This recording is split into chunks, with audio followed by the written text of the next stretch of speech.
Boa noite a todos. Eu aqui, Silvano, trazendo para você notícia e trazendo para você muita informação. Eu sei que vocês estão bravos comigo. Eu fiquei alguns dias sem fazer postagem nenhuma aqui no canal, tá? Eu estava com a garganta ruim, ainda estou recuperando a minha garganta, mas agora eu estou aqui junto com vocês, trazendo notícia, trazendo muita informação. E eu quero comentar aqui sobre o cachaceiro de 9 dedos, que novamente abriu a boca, e toda vez que ele abre a boca diz coisas que não é muito aproveitável e fez a economia do Brasil cair.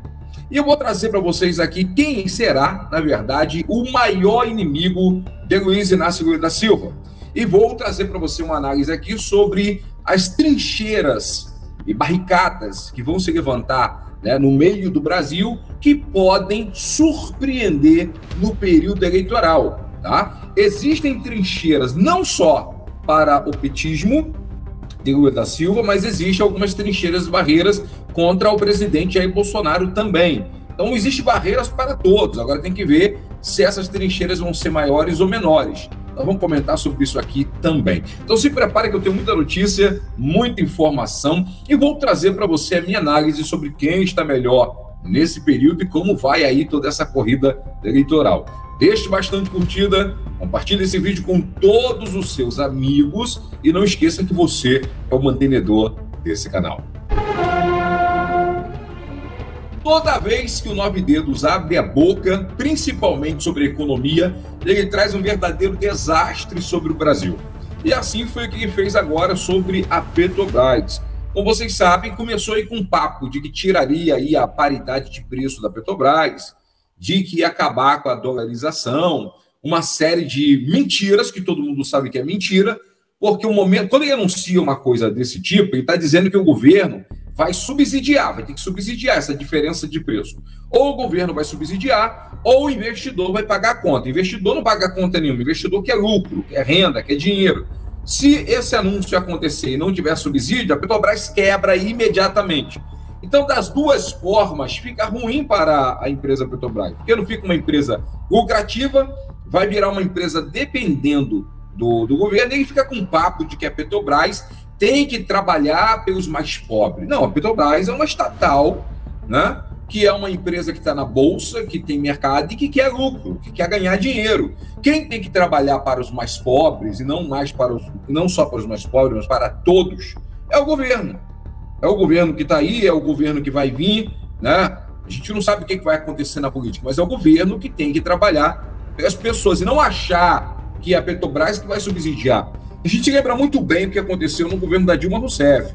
A Dilma subsidiou o preço da gasolina e do diesel durante um período, né? Um período de mais fracasso do seu governo. Ela não queria repassar esse preço para o consumidor final, porque sabia que isso iria trazer danos eleitorais. A Dilma ganhou. Mas depois que a Dilma ganhou, a verdade veio à tona, porque não dá para segurar uma política dessa durante muito tempo. E o que aconteceu? Dilma Rousseff foi impeachada, foi impeachmentada. Então, senhores, não adianta vir de mentira, não adianta vir de conversa fiada. É mais uma mentira que o PT está inventando e é mais uma mentira que vai cair por terra. Então, quando o PT anuncia isso, Luiz Inácio Lula da Silva, como ele está liderando as pesquisas no Brasil, o que o mercado internacional entende? Que o PT que vai ganhar no Brasil, porque eles lideram as pesquisas com 20% de diferença para o segundo colocado. Mas o que isso passa aí? Que o PT vai assumir o Brasil. É o que passa os indicativos da pesquisa. Entenda. Mas tem muito jogo aí, eu vou trazer isso para vocês aqui também. Então o mercado, vendo o líder das pesquisas dizer tanta besteira, que é o que o PT está dizendo agora, o que acontece? A Petrobras afunda e acaba piorando também as probabilidades de uma recuperação financeira para o Brasil. Mas vamos comentar aqui, porque, como disse agora o Eduardo Paes, junto com o Ciro Gomes no Rio de Janeiro, Luiz Inácio Lula da Silva está de salto alto, como vocês estão percebendo. Eles estão aí num tom de que já ganhou, acreditam que já está no papo as eleições. Só que a gente sabe que não é bem assim. Luiz Inácio Lula da Silva tem um grande inimigo, e esse inimigo ele não tem como tirar de perto dele. Esse inimigo se chama PT. O PT é o maior inimigo do próprio Luiz Inácio Lula da Silva. Como assim, Silvano? Porque o Lula é o PT, uma coisa é outra, é verdade. É verdade. Só que tem gente que não associa. Tem gente que acha que o PT é ruim, porque o PT foi comprovado, foram presos, aconteceu coisa errada. Mas o Luiz Inácio da Silva é inocente, foi preso de forma errada, nunca cometeu crime nenhum. É quase um Messias, pelo amor de Deus. Tem gente que tem essa noção equivocada. Então o que acontece? O antipetismo no Brasil é forte. E o cachaceiro de 9 dedos sabe disso. Sabe que o antipetismo é forte no Brasil. Por isso que ele escolheu o Alckmin. Ele mesmo disse, olha, o Alckmin é necessário. Por que o Alckmin é necessário? Porque quando começar as eleições, o antipetismo, né, vai se fortalecer. Vai aparecer as grandes barricadas, né? Vai aparecer as grandes trincheiras. Vai aparecer as grandes trincheiras contra o PT no Brasil. Grandes movimentos que não aceitam o PT nem pintado de ouro. E aí o que acontece? Luiz Inácio da Silva quer usar o Alckmin para tentar dizer que agora o Alckmin está junto com o Luiz Inácio da Silva, para eles não terem medo do PT. Olha, não tenham medo do PT. Roubou no passado, mas não vai roubar mais. Agora até o Alckmin acredita no PT e está aqui junto conosco apoiando a nossa candidatura. Então por isso que ele diz o Alckmin é necessário, porque ele sabe que vai ficar quente as eleições, que o antipetismo vai crescer com força e a rejeição do cachaceiro vai subir, ó, e muito no período eleitoral. Então, escuta o que eu vou dizer para vocês aqui. As grandes trincheiras, tá, que tem no Brasil, que eu poderia dizer para você, existe uma grande trincheira entre os militares, e os militares é um grupo extenso no Brasil, que não aceitariam o retorno do PT, não quer o retorno do PT, então o PT vai ter muita dificuldade de entrar. Hoje, o pessoal do agronegócio é uma grande trincheira também contra o retorno do petismo, tá? E essa verdade é que o agro hoje se aproximou muito do presidente Jair Bolsonaro. Muitos agricultores, principalmente os pequenos agricultores, se aproximaram muito do presidente Jair Bolsonaro. Então, é uma trincheira para o PT, que o PT não tinha em tempos anteriores. Agora, os evangélicos também, não só evangélicos, mas os católicos mais conservadores, são uma outra trincheira que se levanta contra o PT, e existe todo aquele movimento no Brasil que é um movimento anticorrupção, né? Que não aceitaria o PT de jeito nenhum. Então, no período eleitoral, várias trincheiras vão se levantar contra o PT e devem trazer um grande desgaste, e se não trouxer só grande desgaste, podem derrotar Luiz Inácio da Silva no período eleitoral. A gente não sabe o que vai acontecer, mas eu digo para vocês, existem alguns fatores que são incontroláveis. Existem fatores que vocês só vão saber no período eleitoral, que você vai sentir a resistência das pessoas, a ação das pessoas diante do que vai acontecer. Está sendo feito, como eu disse para você, o PT tem um enredo maravilhoso, né? Luiz Inácio da Silva foi tirado das eleições pelo Sérgio Moro, para que o Bolsonaro ganhasse a presidência. Aí, Luiz Inácio da Silva foi inocentado de todos os crimes que cometeu, porque não cometeu crime nenhum e foi acusado pelo lobo mau do Sérgio Moro. E aí ele saiu da cadeia e agora está purinho aí para salvar o Brasil do Bolsonaro. Então, essa seria aí o enredo perfeito criado pelo PT. Mas esse enredo não é aceito pelas pessoas racionais. As pessoas racionais que pensam, sabem que o PT roubou sim. E não só o PT. Luiz Inácio da Silva foi condenado à prisão porque roubou, porque fez coisa errada. O Brasil consciente sabe que o STF do Gilmar Mendes, do Lewandowski, beneficiou 9 dedos para o tirar da cadeia, porque a maioria eram juízes indicados pelo próprio PT. Então o Brasil consciente consegue perceber essas diferenças que algumas pessoas não conseguem perceber. Então, no período eleitoral, muitas verdades que estão sendo escondidas virão à tona. E por isso que eu digo para vocês, o antipetismo será o maior inimigo de Luiz Inácio da Silva no período eleitoral, e por isso ele traz o Alckmin como carta na manga. Mas será que o Alckmin será suficiente para livrar o Lula de todo o desgaste que vai ter por causa do PT? Desculpa, hein? Eu acho que só o Alckmin não vai ser suficiente. O Alckmin foi arrasado nas últimas eleições. O Alckmin não tem essa força toda para tirar essa imagem do antipetismo que vai ficar em cima da cara de Luiz Inácio da Silva. Então o Alckmin quer ir, acha que será necessário, mas eu acho que não vai ter esse poder todo. Vamos entender e vamos aguardar o momento que vocês vão ver. O Bolsonaro também tem algumas trincheiras que se levantou contra o Bolsonaro. No meio do pessoal anticorrupção, os amantes da Lava Jato não devem apoiar o Bolsonaro, mas de jeito nenhum. nesse período eleitoral. Fora isso, existem muitas pessoas que se decepcionaram com o governo Bolsonaro, e o Bolsonaro só vai sentir essa resposta no período eleitoral. Porém, Bolsonaro tem um trunfo. Bolsonaro é o presidente do Brasil. Bolsonaro tem toda a máquina na sua mão. O Bolsonaro está num partido gigante, né, que está fazendo praticamente uma confederação de partido poderoso, que é o PL, juntamente com o PP e muito possivelmente o Republicano, que vai dar para o Bolsonaro um tempo de TV muito bom, vai dar para o Bolsonaro também um caixa poderoso para gastar, para investir. Fora isso, como estou dizendo, é o presidente do Brasil.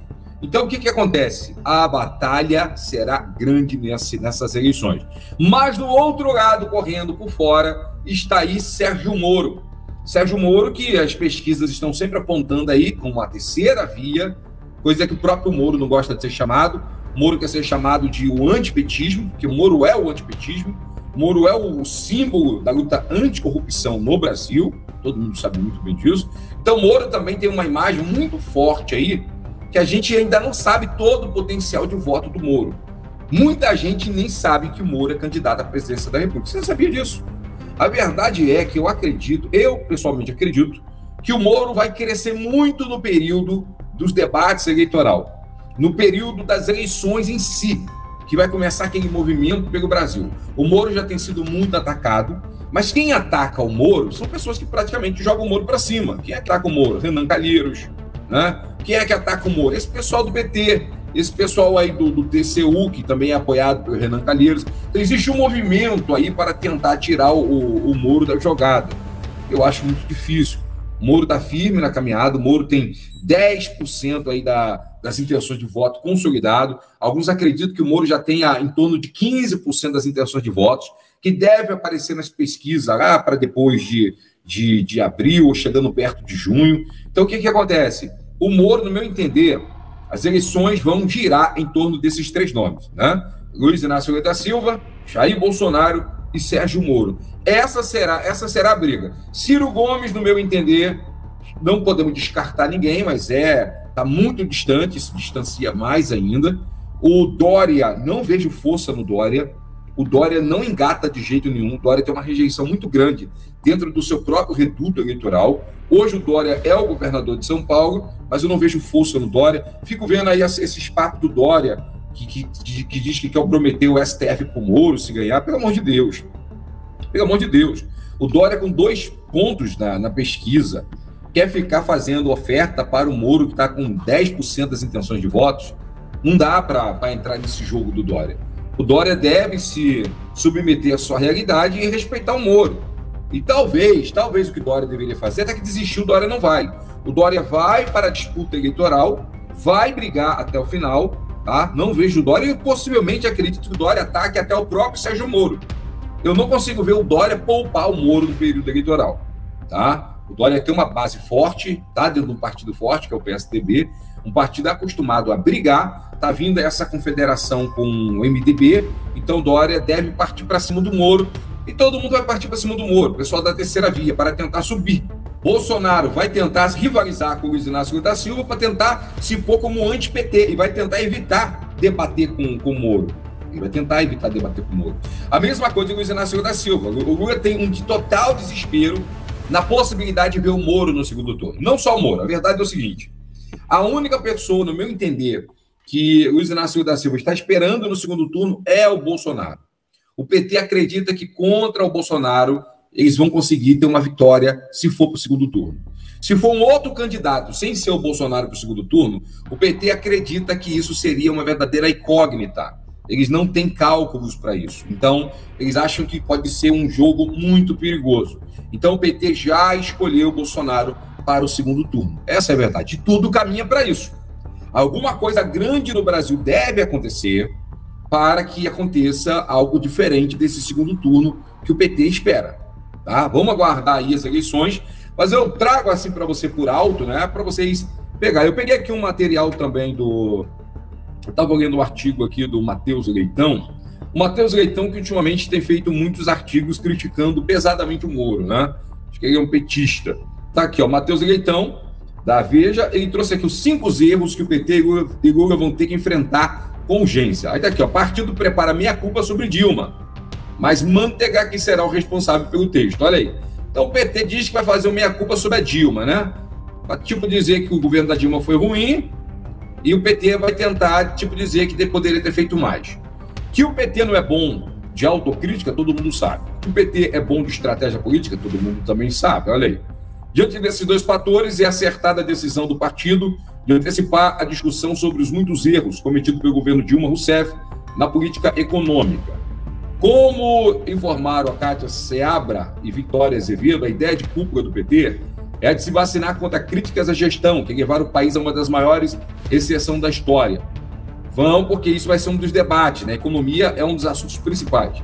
Vacina, com certeza, contra Bolsonaro, que não gosta de imunizante e que tentará explorar justamente esse flanco para tentar vencer Lula, o que hoje é improvável. Se a busca é por antecipar o debate que deverá marcar a corrida presidencial, não custa lembrar o PT de apenas alguns dos muitos erros cometidos por Dilma e sua equipe econômica. Está aí, ó. A contabilidade criativa, também chamada de petarada, através dela o governo abria espaços artificiais de gasto no orçamento. Isso levou o país do superávit primário ao déficit. Ele levou também a dívida e provocou a perda de grau de investimento. Mas, como disse o Barroso, né, não foi petarada que derrubou Dilma, foi falta de apoio. Falta de apoio, segundo Ciro Gomes, a Dilma caiu porque o próprio Lula não quis apoiar Dilma Rousseff. Segundo Ciro Gomes. Olha aí, a ampliação da desoneração de impostos sobre os setores, aumento de setores beneficiados, que levou a muito gasto público e beneficiou empresas e empresários, numa transferência de renda para os ricos. E aí a economia foi quebrando. Terceiro, uso do BNDES para financiar com juros de mãe para filho, empresários como Jales Batista, ou na linguagem da esquerda, favorecendo a acumulação de capital da elite. Quarto, subsídios bilionários no preço do combustível, que levaram a Petrobras a ter seguido os prejuízos. E quinto, intervenção desastrada no setor elétrico, pelo MP, olha aí, 579, que desestabilizou financeiramente as empresas e reduziu o preço da energia, e depois estourou num tarifaço em 2015. Então, daí, tem muitas coisas para o PT se desculpar, só que a verdade é uma coisa. O Matheus Leitão, ele está comentando sobre 5 erros do PT. A gente tem que separar erros de crime. Quando é crime, por que o PT não reconhece os erros do que aconteceu no partido? Eles não cometeram erros, não foram erros. Eles cometeram crimes. Sobre crimes não se desculpa. Se você assumir crime, você vai para a cadeia. E o PT vai querer assumir os crimes que cometeu? Não, não vai. Mas se o PT assumir os crimes que cometeu, tem que ir para a cadeia, tem que pagar pelos crimes que cometeu.